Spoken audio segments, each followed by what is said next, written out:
Hello everyone, welcome to channel learn with ease.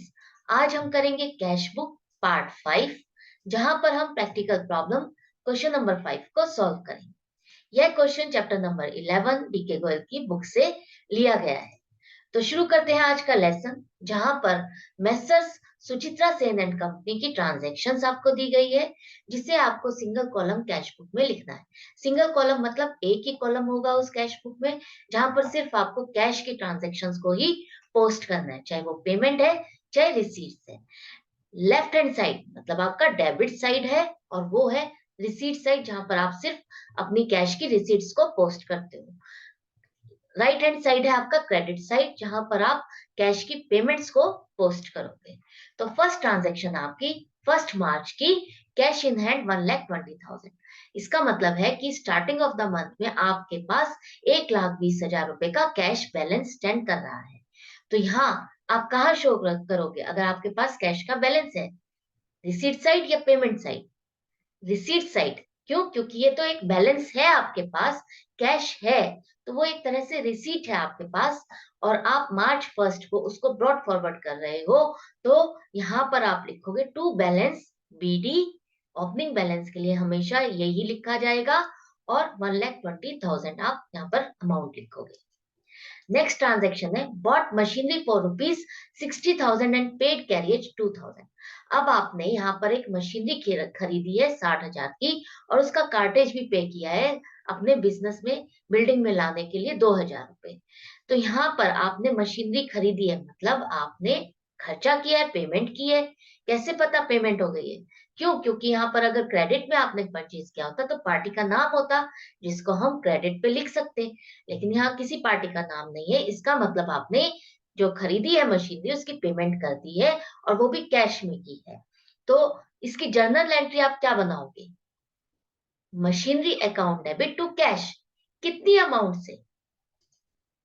Payment side करोगे, date लिख दो, machinery account की वजह से ये अकाउंट क्रेडिट हो रहा है, इसलिए बाय मशीनरी अकाउंट आ जाएगा। अब अमाउंट क्या आएगी?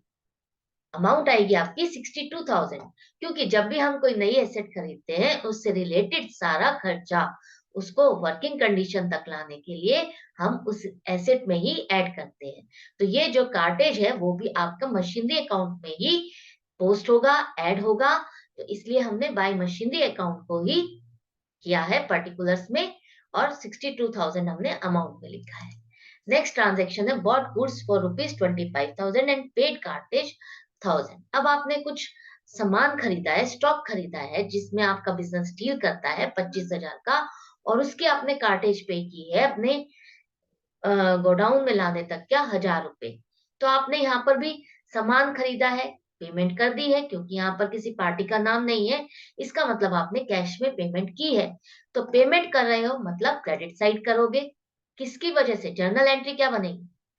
Purchase account debit, cartage carriage inwards account debit करोगे 1,000 रुपीज से, एंड टू कैश अकाउंट आपका क्रेडिट हो रहा है 26,000 से। तो आपका कैश अकाउंट क्रेडिट किस किस की वजह से हो रहा है? एक तो बाय परचेजेस करोगे आप, परचेज अकाउंट की वजह से हो रहा है 25,000 से। जितनी अमाउंट से, जिस अकाउंट से हो रहा है, आप उतनी ही अमाउंट लिखोगे। कलेक्टिवली 26,000 यहाँ नहीं लिखोगे। क्योंकि क्योंकि हमने कैरियज इन वर्ड्स को, जो कार्टेज हमने पे की है उसको कैरियज इन वर्ड में डाला है, और उसकी पेमेंट हमने कैश में की है। तो वो अकाउंट जिसकी वजह से 1,000 रुपए का आपका कैश अकाउंट क्रेडिट हुआ है, वो सेपरेट शो करोगे आप। नेक्स्ट ट्रांजेक्शन है bought goods from Ravidas rupees 15,000। अब आपने कुछ सामान खरीदा है रविदास से 15,000 का। क्या ये क्रेडिट की परचेज है या कैश की परचेज है? पेमेंट हो गई है यहाँ? नहीं हुई है। यहाँ पर पार्टी का नाम लिखा हुआ है, इट मीन्स आपने ये क्रेडिट में परचेज की है। तो क्या एंट्री बनेगी? Purchase account debit to Ravidas. मतलब यहाँ पर आपका कैश का कोई लेना देना नहीं है, ना तो कैश डेबिट हो रहा है ना ही क्रेडिट हो रहा है, तो हम अपनी कैश बुक में इसकी एंट्री नहीं करेंगे। नेक्स्ट है cash received from sale of motor bike 5,000। अब आपने अपनी कोई मोटर बाइक की को बेच दिया है 5,000 रुपए में, और आपको कैश मिला है उसको बेच करके। तो रिसीट हो रही है, आपके पास पैसा आ रहा है बिजनेस में। तो आप कहाँ लिखोगे? डेबिट साइड पे लिखोगे। ये हो गया फाइनल। एंट्री क्या बनेगी? Cash account debit to motor bike. तो मोटर बाइक की वजह से आपका कैश अकाउंट डेबिट हुआ है, इसलिए आप पर्टिकुलर्स में लिखोगे टू मोटर बाइक अकाउंट और अमाउंट हो जाएगी 5,000। नेक्स्ट है sold goods for cash less 5% cash discount 20,000। अब आपने कुछ सामान बेचा है 20,000 रुपए का, जिस पर आपने 5% कैश डिस्काउंट भी दिया है। तो यहाँ पर पहले कैलकुलेशन को समझो। सेल आपने 20,000 की है, तो कैश डिस्काउंट 5% दोगे तो 1,000 रुपए मतलब 19,000 रुपए आपको 20,000 की सेल करने पर 19,000 मिल रहे हैं। तो कैश अकाउंट आपका डेबिट हो रहा है 19,000 से, और जो 1,000 रुपए है वो आपने उसको डिस्काउंट दिया है, तो वो डिस्काउंट अलाउड अकाउंट आपका डेबिट होगा 1,000 रुपए से, और सेल्स अकाउंट आपका क्रेडिट होगा 20,000 से। तो यहाँ पर आपको रिसीट हो रही है, ठीक है, आप डेबिट साइड पे बुक करोगे, ये आपने सोच लिया है। लेकिन अब किसकी वजह से आपका कैश अकाउंट डेबिट हुआ है? वो है सेल्स अकाउंट। तो टू सेल्स अकाउंट आपका पर्टिकुलर्स में आ जाएगा। अब अमाउंट कितनी करोगे आप? 20,000 या 19,000?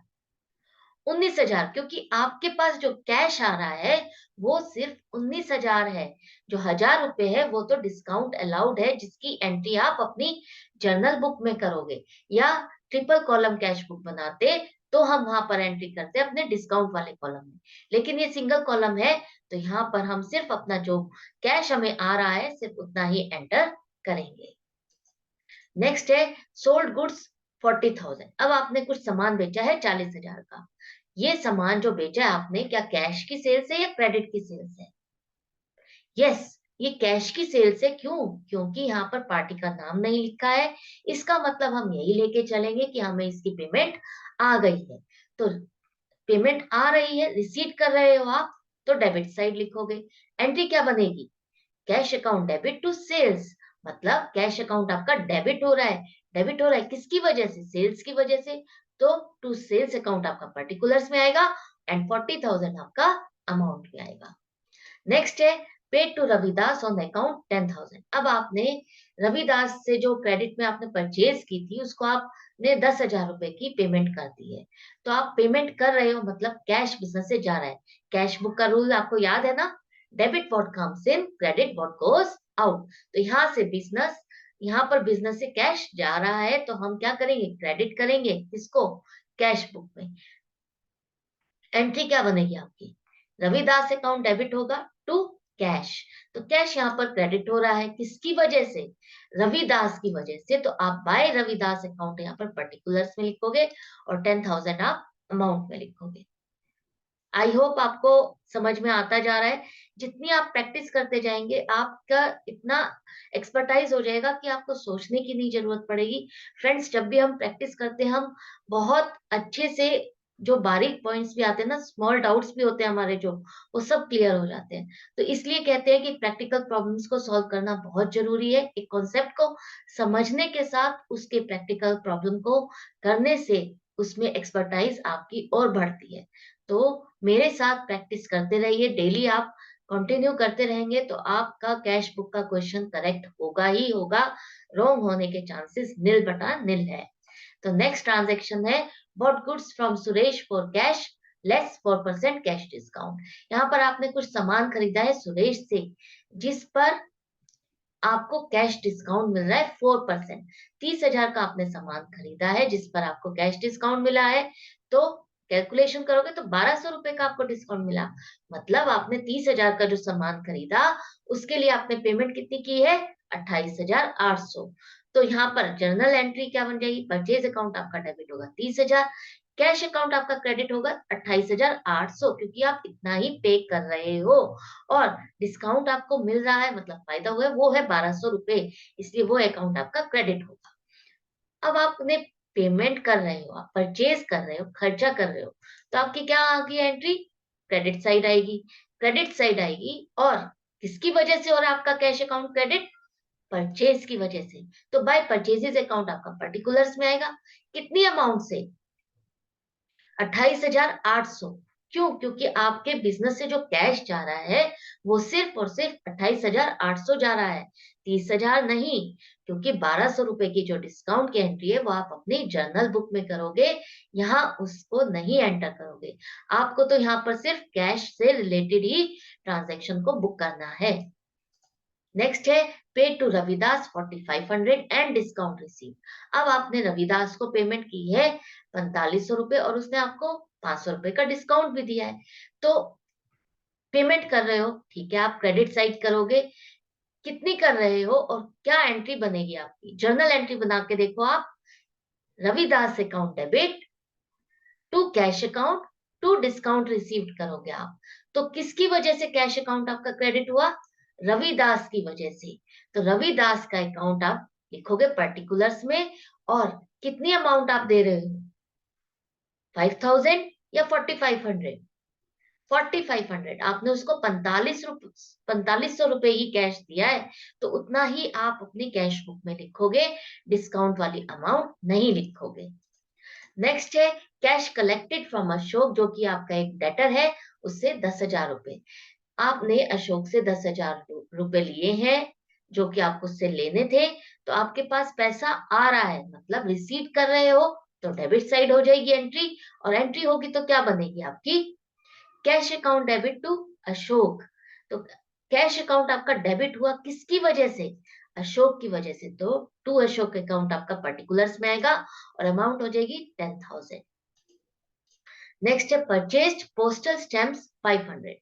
अब आपने कोई पोस्टेज स्टैम्प्स खरीदी है 500 रुपए की, मतलब आपने इसकी पेमेंट कर दी है, कैश में पेमेंट कर दी है, मतलब पेमेंट कर रहे हो, खर्चा कर रहे हो। तो कहाँ आएगी एंट्री? क्रेडिट साइड आएगी। और क्या चीज परचेज की है? Postal stamps. तो एंट्री क्या बन जाएगी? Postage account debit to cash. Cash account आपका यहाँ पर क्रेडिट हुआ किसकी वजह से? पोस्टेज पे खर्चा करने की वजह से पोस्टेज अकाउंट आपने डेबिट किया है। तो बाय पोस्टेज अकाउंट आपका यहाँ पर पर्टिकुलर्स में आएगा। और पेमेंट आपने की है 500 रुपए, तो पेमेंट के लिए 500 रुपए यहाँ पर आप लिखोगे। नेक्स्ट है सैलरी पेड टू अकाउंटेंट 15,000। अब आपने अपने अकाउंटेंट को सैलरी दी है 15,000 रुपए, पेमेंट कर दी है, पे कर चुके हो। तो पेमेंट साइड आएगा, डेट लिख दो आप क्रेडिट साइड में। और क्या एंट्री बन जाएगी? Salary account debit to cash. Cash account आपका क्रेडिट हो रहा है किसकी वजह से? सैलरी अकाउंट की वजह से। तो बाय सैलरी अकाउंट आपका पर्टिकुलर्स में आएगा। और 15,000 रुपए की अमाउंट आपने दी है, तो इसलिए ये अमाउंट सेक्शन में आएगा। ये हो गई है आपकी सारी ट्रांजैक्शंस। अब यहाँ पर आपको क्या करना है? डेबिट साइड और क्रेडिट साइड का टोटल करना है।